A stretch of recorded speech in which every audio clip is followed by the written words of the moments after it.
दोस्तों नमस्कार। मैं हूं राजेश सिरोठिया, दोपहर मेट्रो डिजिटल टीवी के लिए। आज हम एक ऐसे विषय पर बात कर रहे हैं जो कि भारत के लिए बहुत महत्वपूर्ण है। महत्वपूर्ण इसलिए क्योंकि इन दिनों या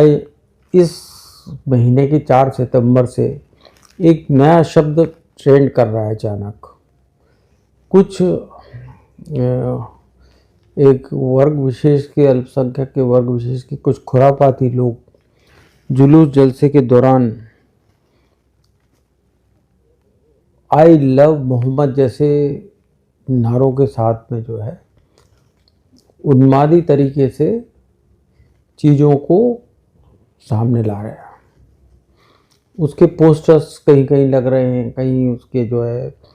प्ले कार्ड्स दिखाई दे रहे हैं। उत्तर प्रदेश पुलिस में जो कानपुर, जो कि उत्तर प्रदेश की कभी आर्थिक राजधानी माना जाता था, अब तो नोएडा, गाज़ियाबाद जैसे इलाके जो है उससे मीलों आगे निकल चुके हैं। लेकिन फिर भी एक कानपुर की राजधानी से अभी मध्य प्रदेश की आर्थिक राजधानी इंदौर तक ये गूंज जो है आई लव मोहम्मद की पहुंच चुकी है।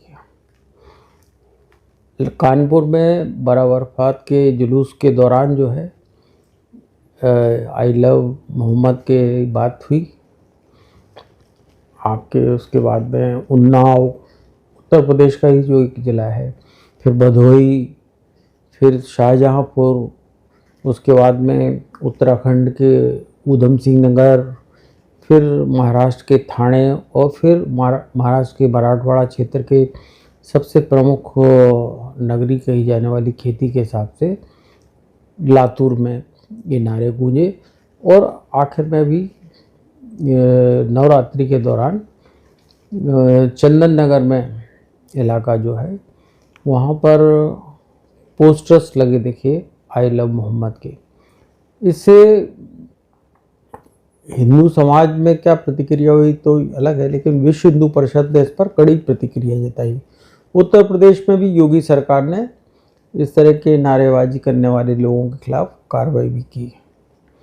लेकिन इस पूरे मसले के कुछ 2-4 पहलू हैं जिन पर मैं आपके सामने प्रकाश डालना चाहता हूँ। और मेरी कोशिश है कि जो देश में जो हिंदू मुस्लिम का सौहार्द है, जो एक नई करवट ले रहा है, नए तरह से पनप रहा है हिंदुस्तानी मुसलमानों में, जो कि बहुत तेज़ी से देश की मुख्य धारा के साथ जुड़ रहे हैं, या ऐसे मुस्लिम जो हैं जो कभी पाकिस्तान, बांग्लादेश और दूसरे मुस्लिम राष्ट्रों का गुणगान किया करते थे, अब उनको ये बात समझ में आ गई है। क्योंकि 11 साल के मोदी सरकार के दौरान उनको डराया गया कि यहाँ पर खैर बरपाएंगे, सारी चीज़ें इस तरह से चीज़ें कही गई, लेकिन वो गलत साबित हो रही हैं। मोदी सरकार ने जो 11 साल में जो भी लोक कल्याणकारी योजनाएं लागू की, उनमें मुस्लिम वर्ग के लोगों ने भी काफ़ी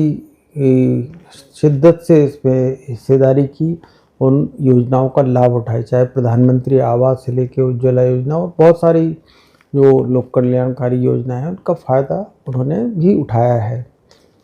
अब वो बीजेपी को वोट देते नहीं देते वो एक बात अलग है, लेकिन उनमें एक भावना जरूर पैदा हो रही है कि उनको हिंदुस्तान ही एक ऐसा राष्ट्र है जहाँ पर कि वो अपने आप को महसूस कर सकते हैं। क्योंकि पाकिस्तान की आर्थिक कंगाली, तालिबान में या अफ़गानिस्तान में तालिबानी शासन, बांग्लादेश में इस तरह का बगावत विद्रोह की स्थिति चल रही है, ये सारी चीज़ें और बहुत सारे अरब और संयुक्त अरब अमीरात जैसे देशों को छोड़ दिया जाए तो ज़्यादातर मुस्लिम देशों में अनरेस्ट है। ये इवन तुर्की जैसे देश में भी जो है स्थिति अब उतनी अच्छी नहीं, जिसके लिए तुर्की कभी मशहूर था और सैलानियों की सैरगाह था। तो भारत में अचानक ये आई लव मोहम्मद शब्द कहाँ से आया, कहाँ से गढ़ा, एक ये बड़ा गूढ़ विषय बना हुआ है, न सिर्फ हम जैसे पत्रकारों के लिए बल्कि यह भारत की उन खुफिया एजेंसियों, जिनमें कि स्टेट की एजेंसीज़ हैं, इंटेलिजेंस एजेंसी, खुफिया एजेंसी हैं, या इंफॉर्मेशन ब्यूरो है, या विदेशों में जो एरोनॉमिक संस्था है, इन सब के लिए आप भारत के राष्ट्रीय सुरक्षा सलाहकार अजीत डोभाल के माथे पे चिंता की लकीरें पैदा करता है। क्योंकि जहाँ तक मोहम्मद साहब का, तो पैगंबर मोहम्मद साहब जो है उनके लिए इबादत की जाती है, नमाज की जाती है। इसी तरह सनातनी धर्म में जो हिंदू देवी देवता हैं उनको पूजा जाता है, उनकी पूजा अर्चना की जाती है, आराधना की जाती है, प्रार्थना की जाती है। इस भारत में जो है गुरुद्वारों में गुरु ग्रंथ साहब पर मत्था टेका जाता है, या जो ईसाई मत को मानने वाले लोग हैं वो चर्च में जाके प्रे करते हैं। लेकिन कोई I love Ram, I love Krishna, I love Yeshu, I love Christians जो है नहीं करता है। तो ये अचानक आई लव मोहम्मद कहाँ से कैसे उपजा? तो इसमें पहली चीज़ तो एक साफ समझ में आती है कि जो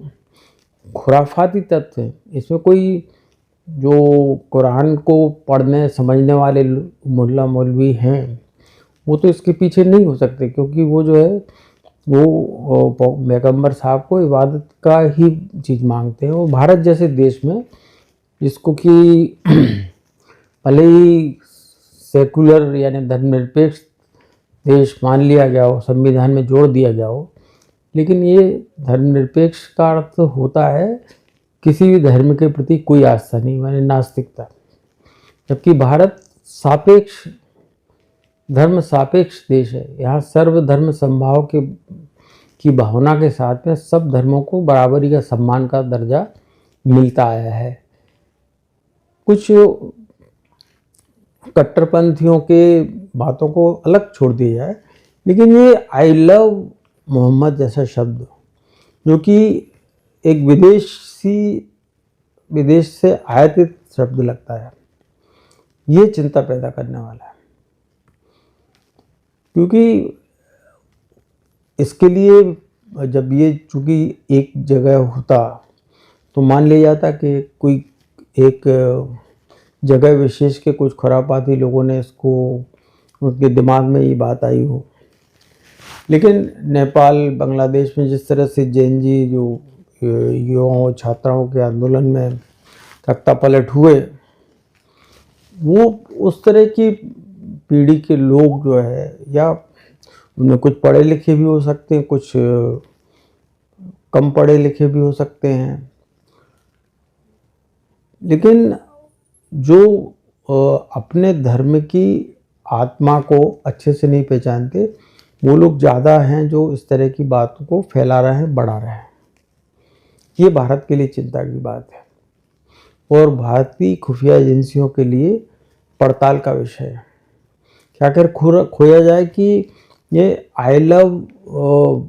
मोहम्मद कहना कोई बहुत गुनाह वाली बात नहीं है, लेकिन ये इबादत वाली मोहम्मद पैगंबर साहब के साथ इबादत, नमाज, ये चीज़ें जो होती हैं,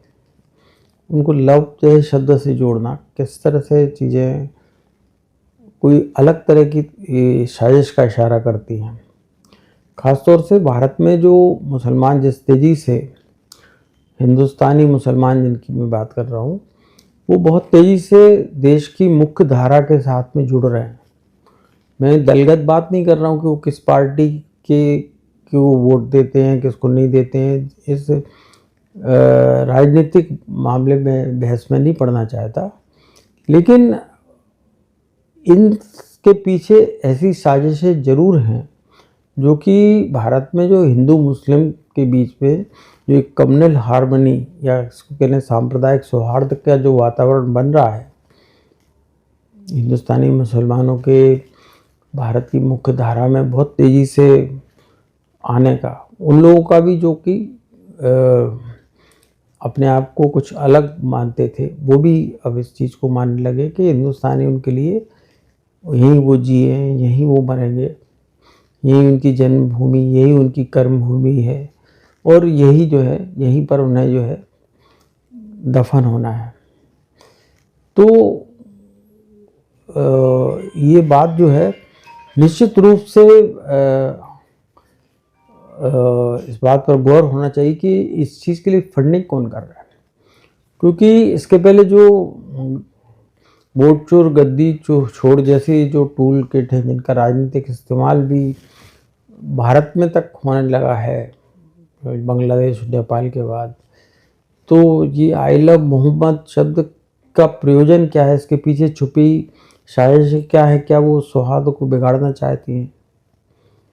और इनको बिगाड़ने वाले तत्व कौन हैं, इनको उकसाने वाले तत्व कौन है, इनको फंड करने वाले कौन है, क्योंकि बिना फंडिंग के ये काम हो नहीं सकता। तो भारत में तो कोई संस्था है इसको फंडिंग कर रही हो ऐसा तो लगता नहीं, लेकिन भारत के बाहर के जो विदेश के ऐसे देश हैं जो कि भारत की तेज़ी से तरक्की को हजम नहीं कर पा रहे हैं और भारत को जो है वो एक ऐसा मुल्क बनाए रखना चाहते हैं जहाँ पर कि हिंदू मुसलमानों के बीच में विवाद होता रहे, बेमनस्सता फैलती रहे, वो जो है उस चीज़ को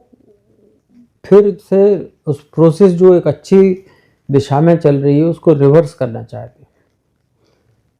अभी तक जांच एजेंसियां इस बारे में किसी निष्कर्ष पर नहीं पहुंची, निष्कर्ष क्या बल्कि उनकी पड़ताल भी शुरू नहीं हुई है, लेकिन